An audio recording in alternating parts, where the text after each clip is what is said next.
Hello and welcome back to the Roundup. Believe it or not, the final episode of the season. It's been great covering this postseason with you, but we are going to have to end on a bit of a bittersweet note, unfortunately. Both of us being Rams fans, today we will be covering Super Bowl 53.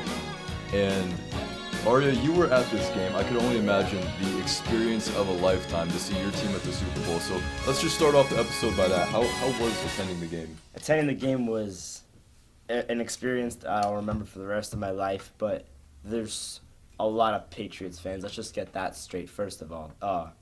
It was like 70%, 30% Patriots fans there. They felt like the game was in Foxborough. Like honestly, it wasn't a Rams home game that they had it set as, but it was a great experience. How was it on TV though? Well, I was in Phoenix, Arizona doing a college tour. And I was watching it in a sports bar, and not a whole lot of Rams fans, not a whole lot of Patriots fans, but when that happens, that typically means people are rooting against the Patriots, so that was nice in that sense, but still, the whole game, it wasn't the most boring Super Bowl, it wasn't the worst Super Bowl, because there's been blowouts, there's been close games, this was a close game, and it wasn't boring in that sense, but there just wasn't a whole lot to cheer for. There was one play in the red zone this whole entire game, and it was for the Patriots. And that's really all they needed for the one touchdown scored this game.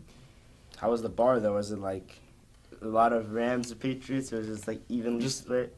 There's like people wearing the most random jerseys. I saw Broncos, I saw actually multiple Broncos, a lot of Cardinals, but that typically meant, people rooting against the Patriots, even though I imagine some Cardinals fans are a little bit salty with the Rams. Yeah.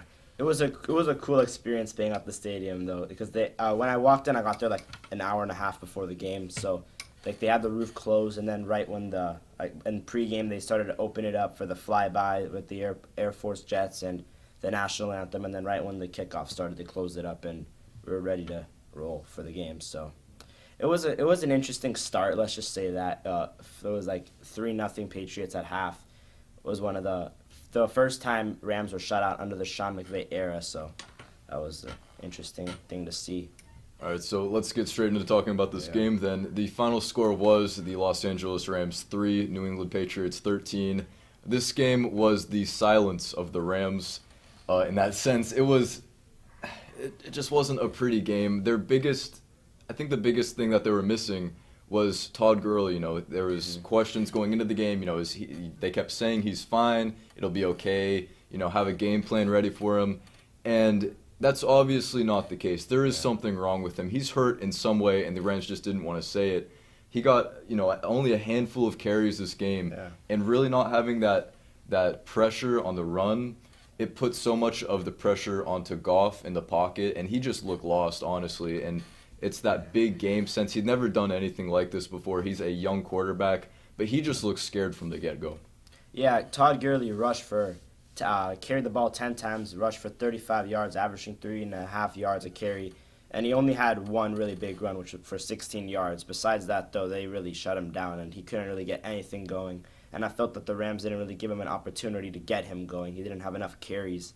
And Goff was under a lot of pressure. He got sacked 4 times, and that's not the formula for the Rams winning. So that's not the case for the Rams to win. But speaking of those sacks, if you are a fan of defense, which I'm not. I like to see some points scored, but this was a great game defensively. I think Wade Phillips, the defensive coordinator for the Rams, deserves credit in holding one of the greatest franchises of all time, one of the best teams, to just 13 points in a Super Bowl. That's something that should be said. In the same way with the Patriots, just being able to shut down the Rams' run game and get to Goff in that sense and make him look scared in the pocket and make him throw some questionable passes. Yeah.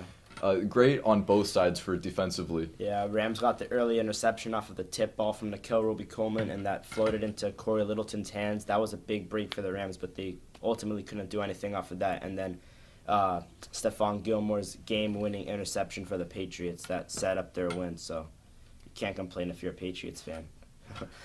But typically for recaps like this, we do show highlights. But really, the play of this game was a 65-yard punt by Johnny Hekker, which did break a Super Bowl record. 64 yards, yeah. But not a whole lot went on. Sony Michel did have the one touchdown for the Patriots, but that was set up actually by a nice catch by Gronk, who took some shots but kept playing in what was probably going to be his last game. this season. He was really quiet. Everybody had questions for Gronk if he was going to return or not, but clearly he played fine in the Super Bowl like the old Gronk, and he dominated the game. But as well, Julian Edelman played really great, 141 yards, and he got the MVP, so he put on a show. So, moving out to the outside of the Super Bowl, this Super Bowl 53 did have 98.2 million viewers, which is the lowest in just over a decade, which is most likely, number one, because the city of New Orleans was boycotting the entire Super Bowl.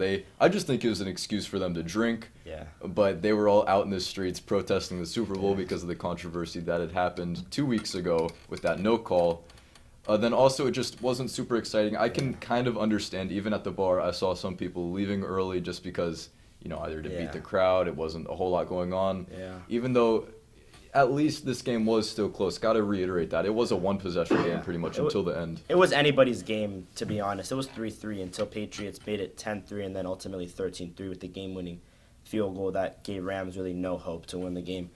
But I'm talking about the Mercedes-Benz Stadium was packed, and outside of the streets were even more packed. There was literally fans in the streets, just running across the streets, causing so much traffic. Like in a 2-mile radius around the stadium, it was just packed. Like there was no way moving out of the stadium. Like it'll take a while to get in. Let's just say that it took a while to get in. So, after this game, a lot of Rams players and fans were upset because it was a very disappointing showing. Goff said a lot of that was on him. McVay said a lot of that was on him because he honestly got outcoached. I think the Rams did, besides Wade Phillips. And I think the biggest thing is earlier this season, the Bears really exposed the Rams' weaknesses, and Belichick saw that, I imagine, just for 2 weeks straight. He was watching tape. And, just getting the run game and getting to that pocket and scaring Goff, that's what you need to do. And they really shut down the receivers as well. Yeah, I think the experience factor played a big role as for coaching and as the quarterback for Jared Goff. Just Brady and Belichick are so used to this. They have a lot of experience at being at the Super Bowl. This is Jared Goff and Sean McVay's first Super Bowl. Jared Goff's only 24 and McVay is 33. And Belichick 66. That's like double McVay's age. So yeah, but in that sense, I do think Rams fans should be staying optimistic for the future. This isn't going to be their last chance to win a Super Bowl. The future's bright, man. The future's bright for the Rams. Absolutely. They got a young quarterback, young, incredible head coach still, even though he did see some weaknesses today, or on Sunday, excuse me. And really, you should be optimistic for the future if you're a Rams fan.